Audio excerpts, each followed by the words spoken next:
Hi everyone, welcome to Indian Accent Education, your own channel.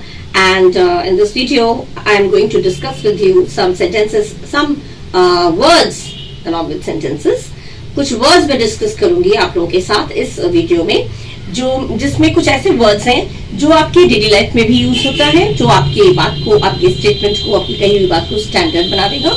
और at the same time ये आपके, अगर आप लोग कंपटीशन की तैयारी कर रहे हैं, कम्पिटिटिव एग्जाम्स की प्रिपरेशन ले रहे हैं, तो उसके लिए भी ये आपका बहुत बेनिफिशियल है, क्योंकि इससे यहाँ तक कि जो लोग कंपटीशन की भी तैयारी नहीं कर रहे हैं, छोटे बच्चे हैं, उनकी भी इंग्लिश इंप्रूव हो जाएगी, उनको भी इंग्लिश इसमें बहुत ज्यादा इंप्रूव होगा इस तरह के वीडियोस से, क्योंकि इसमें जो वर्ड्स हैं वो डिफिकल्ट वर्ड्स हैं एक तरह से, जो आपके डेली लाइफ में यूज करेंगे तो वो आपका स्टैंडर्ड बनेगा ही, आपका जो स्टेटमेंट है, जो बात है।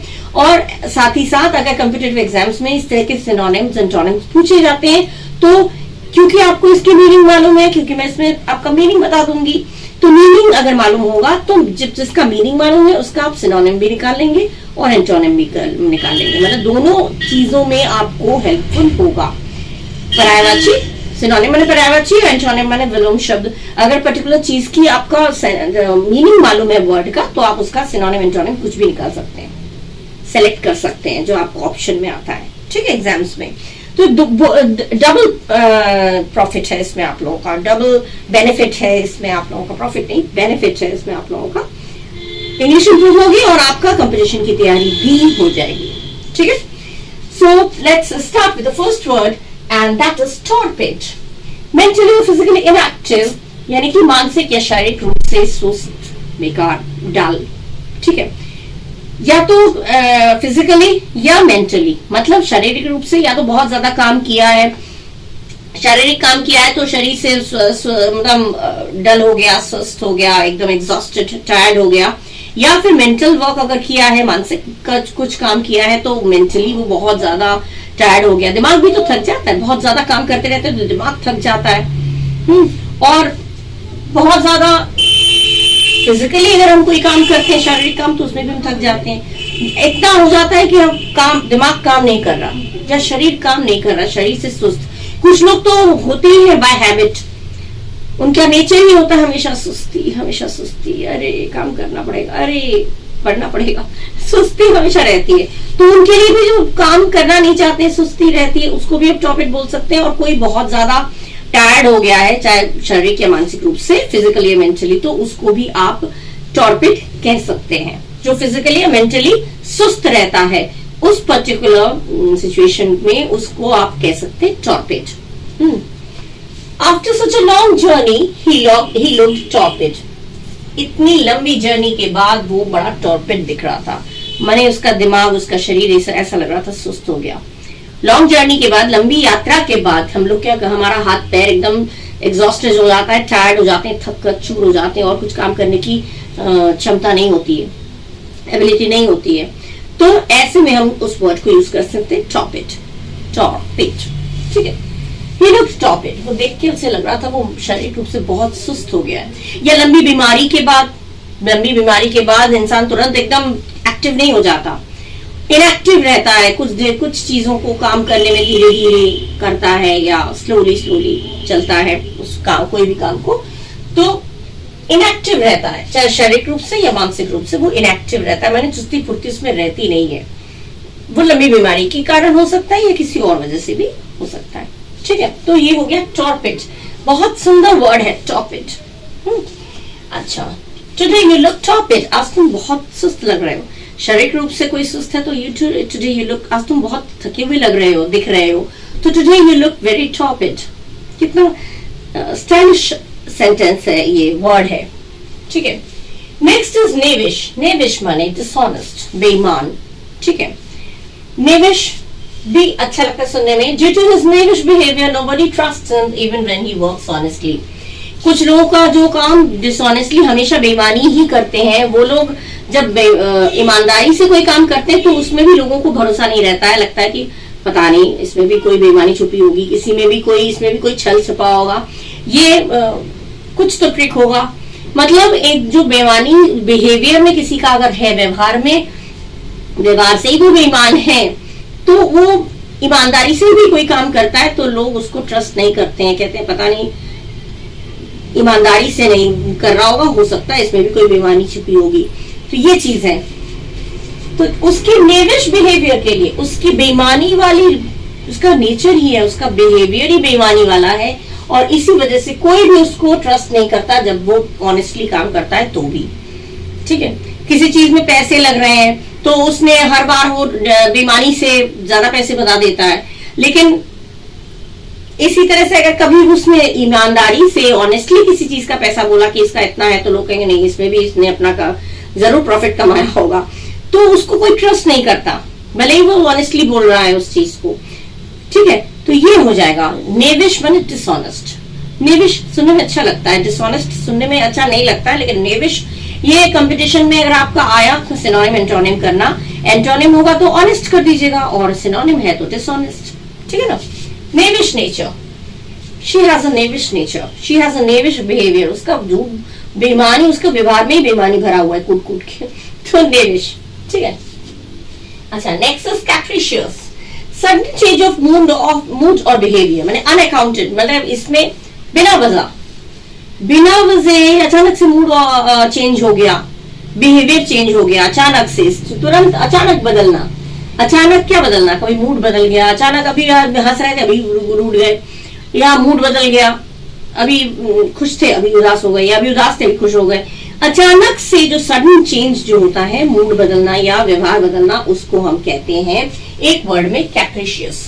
इसका समझ में नहीं आता, he is a very capricious type of person, capricious nature है इसका, कैप्रिशियस नेचर है इसके साथ काम करना भी मुश्किल लगता है। कब पता नहीं कब मूड अच्छा हो जाता है, कब मूड खराब हो जाता है, कब बर्ताव अच्छा हो जाता है, कब बर्ताव खराब हो जाता है। तो ये जब अचानक जो चेंजेस आती हैं, होते हैं हमारे लाइफ में भी होते हैं कुछ लोग, अचानक पता नहीं क्यों अब तक परे दोस्ती से बात कर रहा था, अचानक पता नहीं क्या हो गया, बात करना ही बंद कर दिया। तो सडन चेंज जो होता है, ऐसे लोगों को, ऐसी क्वालिटी को बोला जाता है कैप्रिशियस। ठीक है, कैप्रिशियस नहीं, सडन चेंज ऑफ मूड और बिहेवियर, अचानक बदलना। अचानक बदलना माने या तो बिहेवियर बदलना या फिर मूड बदलना। Her capricious nature makes me difficult to work with, मतलब उसका नेचर कैप्रिशियस है, माने कैप्रिशियस नेचर है मतलब अचानक स्विंग होता है उसका मूड और बिहेवियर, इस वजह से मुझे बहुत उसके साथ काम करने में डिफिकल्टी होती है, उसके साथ काम करने में मुझे परेशानी होती है। तो ये हो गया, किसी के साथ, ऐसे लोगों के साथ काम करना वाकई बहुत मुश्किल होता है। अचानक से मूड ऑफ हो गया, अचानक से मूड चेंज हो गया, तो इसमें क्या बोला कि उसकी कैप्रिशियस नेचर मुझे उसके साथ काम करने में बड़ी परेशानी दिलाता है, मैंने परेशानी होती है मुझे। ठीक है, कैप्रिशियस नेचर की वजह से। अच्छा, नेक्स्ट इज पेंसिव। पेंसिव माने हो गया थॉटफुल, थॉटफुल सिनोनिम हो गया थॉटफुल, एंटोनिम हो गया थॉटलेस। ठीक है, ये हो जाता है पेंसिव। ये वर्ड्स आते हैं कंपटीशन में भी पूछे जाते हैं, और आप लोग जो छोटे बच्चे हैं, जो वो लोग जो पढ़ते हैं जो स्टोरीज, उसमें भी एकेडमिक में जो बच्चे हैं उनके लिए भी ये बेनिफिशियल है। ठीक है, pensive mood, she was in a pensive mood. Pensive mood, बड़े कुछ सोच रहे हैं बहुत ध्यान से, थॉटफुल। सिनोनिम हो गया थॉटफुल, एंटोनिम हो गया थॉटलेस। तो ये चीज आपको पेंसिव का मतलब मालूम है तो आप उसका सिनोनिम एंटोनिम दोनों निकाल लेंगे, और अपने लाइफ में अगर यूज करना है सेंटेंस में तो वो भी आप कर सकते हैं। पेंसिव में थॉटफुल या फिर गहराई से विचार करना, गहराई से मग्न होकर कोई चीज सोच रहे हैं, विचार कर रहे हैं, तो उसे कहते हैं pensive. Whenever she is in a pensive mood, she hardly speaks to anyone. जब भी वो पेंसिव मूड में रहती है, वो मुश्किल से ही किसी से बात करती है। माने कभी कुछ सोच रहे होते हैं, तो जब कुछ सोच रहे होते हैं तो किसी से बात नहीं करते हैं। लोग जाओ अभी बात मत करो, मैं कुछ सोच रहा हूँ, होता है ना, हम लोग बोलते हैं। जब भी वो कुछ सोच में रहती है तो किसी से बात नहीं करती है, डिस्टर्ब हो जाएगा, माइंड डाइवर्ट हो जाएगा इधर उधर। तो इसीलिए इसमें हम सेंटेंस करके बता सकते हैं, जब भी वो पेंसिव मूड में रहती है, जब भी वो थॉटफुल मूड में रहती है, कुछ सोच रही होती है, तो वो हार्डली स्पीक्स में, मुश्किल से किसी से बात करती है, मतलब वो बात ही नहीं करती है। हम लोग भी होते हैं, जब हम लोग कुछ सोच रहे होते हैं तो नहीं अभी बात मत करो, मैं कुछ सोच रहा हूँ, अभी बाद में करना जो बात करना है। हम लोग बोलते हैं बात जो करनी है बाद में करना। पेंसिव, पेंसिव माने थॉटफुल। ठीक है। फिडिलिटी, फिडिलिटी माने लॉयल्टी, ये भी खूब यूज होता है डेली लाइफ में। फिडिलिटी नाम की कोई चीज ही नहीं है उसमें। उसकी वाइफ अपने हस्बैंड से कोई जो रिलेशन है उन दोनों का, कोई फिडिलिटी नाम की चीज ही नहीं है उन दोनों के बीच। लॉयल नहीं है, वफादार नहीं है, वफादारी, फिडिलिटी माने वफादारी, ठीक है, लॉयल्टी, और अपोजिट हो गया तो डिसलॉयल्टी, ठीक है, अपोजिट हो गया डिसलॉयल्टी, एंटोनिम, ठीक है। Her fidelity is the foremost quality which makes her lovable. उसकी वफादारी ही सबसे सर्वश्रेष्ठ क्वालिटी है, सबसे अच्छी क्वालिटी है, जिसकी वजह से वो सबके प्रति प्रिय है, सब उसे प्यार करते हैं, सबके लिए वो प्रिय है, क्योंकि उसकी सबसे अच्छी क्वालिटी वो वफादार। वफादारी रिलेशन में हो सकता है, वफादारी काम में हो सकता है। आप कहीं काम कर रहे हैं, जॉब कर रहे हैं, कोई काम कर रहे हैं, तो उसमें आप उस पर्टिकुलर जॉब या उस पर्टिकुलर टास्क या उस पर्टिकुलर रिलेशन के प्रति वफादार रहिए। भाई तुम्हारी फ्रेंड पे तो फिडिलिटी नाम की कोई चीज ही नहीं है, वफादारी नाम की कोई चीज ही नहीं है, बेवफा है, ठीक है। तो फिडिलिटी मतलब हो गया वफादारी, लॉयल्टी, ठीक है। उसकी फिडिलिटी उसकी सबसे अच्छी क्वालिटी है, जिससे जिससे वो सबके प्रति लवेबल है, सबके लिए प्यारी है, सबकी प्यारी है। तो लॉयल्टी बहुत अच्छा गुण है, लॉयल्टी होनी चाहिए हर चीज के प्रति। लॉयल्टी, कोई रिलेशन हो, कोई काम कर रहे हैं, उसके प्रति लॉयल रहिए, उस काम के प्रति वफादार रहिए, है ना, अच्छी बात है। अच्छा, तो इस तरह के वर्ड्स मैंने आपके साथ शेयर किया, torpid, knavish, capricious, pensive and fidelity, ठीक है, अच्छे वर्ड्स हैं और आई होप समझ में आया होगा। और इसके बाद हम कुछ और वर्ड्स करेंगे नए। Okay, now the next one is fastidious. Fastidious माने परफेक्शनिस्ट, जो हर चीज को बहुत ही परिपूर्णता के साथ, एकदम हर मामले में बहुत परफेक्शन उसे चाहिए होता है। तो उसे my mummy is very fastidious about cleanliness, सफाई के मामले में बहुत एकदम परिपूर्ण है, एकदम मतलब बहुत ज्यादा परफेक्शन से काम हो, ये ध्यान रखती है, परफेक्शनिस्ट है। मेरी मदर जो है वो सफाई के मामले में, मेरी मदर परफेक्शनिस्ट है, एकदम परफेक्शन से काम करती है, मैंने इस मामले में वो एकदम परफेक्ट है, परफेक्शनिस्ट है, परिपूर्णता से, पूर्णतावादी, जिसे हिंदी में पूर्णतावादी भी बोलते हैं, परिपूर्णता से एकदम परफेक्शन के साथ होना चाहिए। तो परफेक्शनिस्ट जो किसी काम में, किसी भी चीज में परफेक्शन रखता हो, उसे कहते हैं फेस्टिजियस या फिर perfectionist. My mother is fastidious about keeping everything clean. हर चीज को सफाई से रखने के लिए मामले में मेरी मदर बहुत ही फेस्टिडियस है, ठीक है। मतलब ज्यादातर मम्मी लोग बहुत ही सफाई रखती हैं, तो पापा लोग भी रखते हैं, घर के बच्चे भी रखते हैं, लेकिन ज्यादातर मोस्टली ये देखा जाता है कि मम्मी लोग सफाई में बहुत ज्यादा इन्वॉल्व रहती हैं। तो मेरी मदर जो है वो, my mother is fastidious about keeping everything clean, ठीक है, हर चीज साफ हो, इस मामले में बहुत वो परफेक्शनिस्ट हैं, परफेक्शन से काम करती हैं या परफेक्शन के साथ काम हो, इस चीज का वो ध्यान रखती है, ठीक है, फेस्टिडियस। अच्छा, नेक्स्ट इज रिपल्सिव। रिपल्सिव माने बहुत ही डिस्गस्टिंग, बहुत ही सिकनिंग, बहुत ही हॉरिबल, या हिंदी में बोले तो डरावना, घिनौना, डिस्गस्टिंग फेलो है, disgusting, repulsive. Your idea is too repulsive. किसी का आइडिया है, किसी का विचार है, जो हम कहते हैं कि तुम्हारा ये जो आइडिया है बहुत ही, वाकई बहुत घिनौना है, बहुत ही डरावना है, हॉरिबल है, सिकनिंग है, आइडिया तुम्हारा बहुत खराब है, बहुत ही डरावना है, बहुत ही घिनौना विचार है, आइडिया है। तो इसको घिनौना या डरावना इसको बोलेंगे, तो इसको एक वर्ड में बोलेंगे रिपल्सिव, ठीक है। इस तरह के सिनोनिम्स पूछे जाते हैं, ठीक है। रिपल्सिव माने डिस्गस्टिंग, सिकनिंग, हॉरिबल, कुछ भी हो सकता है, और हिंदी में बोले तो डरावना या घिनौना। एग्जाम्पल दे दिए, your idea is too repulsive, तुम्हारा जो आइडिया है ना ये बहुत डरावना है भैया, तुम्हारा ये आइडिया बहुत डरावना है, बहुत घिनौना है, जैसा हो उस हिसाब से हम इसको यूज कर सकते हैं, लेकिन वर्ड हम यूज कर सकते हैं रिपल्सिव, ठीक है। अच्छा, next is diligent. Very diligently, diligent माने होता है लेबोरियस, बहुत ही परिश्रमी, मेहनती, डिलिजेंट किसी के लिए यूज कर सकते हैं जो बहुत मेहनत से काम करता हो। ही is a diligent person, he is a diligent fellow, he works with diligence, पूरे डिलिजेंस के साथ, पूरे क्या बोलते हैं, परिश्रम के साथ, पूरे परिश्रम के साथ वो कोई भी वर्क करता है, कोई भी काम करता है तो पूरी परिश्रम के साथ करता है, तो डिलिजेंस के साथ। डिलिजेंस हो गया या डिलिजेंट नाउन हो गया। डिलिजेंट बहुत ही डिलिजेंट है, लेबोरियस है, परिश्रमी है, ठीक है।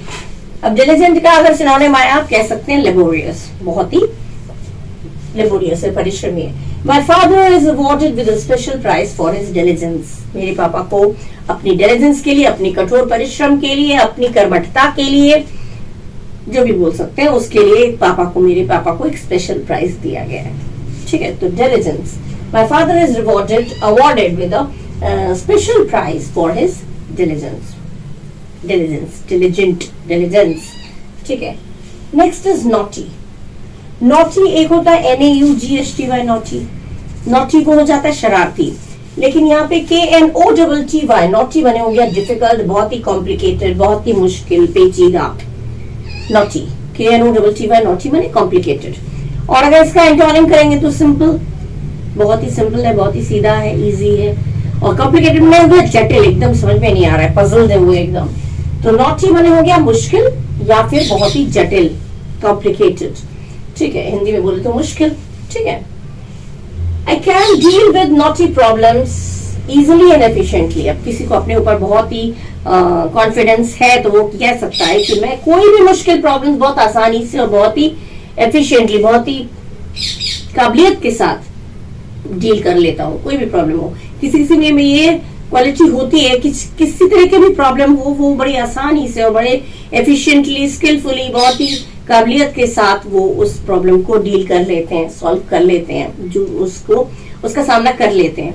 तो इसके लिए अगर आप अपने लिए कह सकते हैं तो कहना चाहे तो कह सकते हैं, I can deal with naughty problems easily and efficiently. मैं कोई भी नॉटी प्रॉब्लम्स में, कोई भी डिफिकल्ट हो, कोई भी कॉम्प्लिकेटेड प्रॉब्लम्स हो, उसको आसानी से मैं और बहुत ही काबिलियत के साथ मैं डील कर लेता हूँ। घर के बुजुर्ग जैसे होते हैं, हमारे घर में कोई प्रॉब्लम होती है तो हम लोग घर के बुजुर्ग जो होते हैं, जो हेड होते हैं, उनको जाके अपनी प्रॉब्लम्स बताते हैं, वो इजीली वो जो नॉटी प्रॉब्लम्स हैं, जो डिफिकल्ट प्रॉब्लम्स हैं, उनको वो सॉल्व कर देते हैं, है ना। अच्छा, ये हो गया naughty. This problem is really naughty. आप वो बोल सकते हैं डेली यूज में, अरे ये तो बहुत ही नॉटी प्रॉब्लम हो गया, बहुत ही problem is really very naughty. ये प्रॉब्लम वाकई बहुत मुश्किल है, ये प्रॉब्लम बहुत ही कॉम्प्लिकेटेड है, ये प्रॉब्लम, ये समस्या बहुत ही जटिल है, इसको सॉल्व करना मुश्किल है। तो नॉटी वहां पे वर्ड यूज किया जा सकता है, KNOTTY, नॉटी। अच्छा, last one is inevitable. Inevitable मन अनअवॉइडेबल, जिसे या फिर हिंदी में बोलेंगे तो अटल, जिसे हम टाल नहीं सकते, जिसे टाला नहीं जा सकता।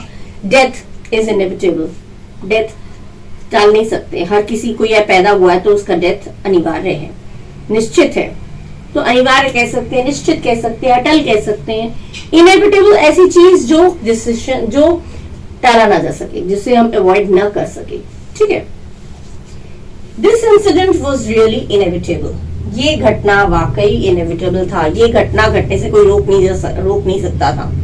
ये जो घटना हुई, इंसिडेंट माने घटना, ये घटना वाकई निश्चित थी, मैंने ये घटना होनी थी, ये घटना, ये happenings, it has to be happen, होना ही था, it had to got to happen, कुछ भी बोल सकते हैं। तो ये this incident was really inevitable, ये जो घटना थी, या इतना बड़ा एक्सीडेंट हुआ उसके बाद ये इतना ज्यादा कैजुअलिटी, इनएविटेबल था, माने यहाँ पे होना ही था, निश्चित था, ठीक। इनएविटेबल माने हो गया जिससे अवॉइड नहीं किया जा सकता, जिससे टाला ना जा सके, ठीक है। तो एंटोनिम तो हो गया अवॉइडेबल, टाला जा सके, अवॉइडेबल, और सिनोनिम हो गया तो अनअवॉइडेबल, जिससे टाला ना जा सके, ठीक है। सबसे बड़ा एग्जांपल है डेथ इज इनएविटेबल, ठीक है। इनएविटेबल आपके हो गए fastidious, repulsive, diligent, naughty and inevitable, ठीक है।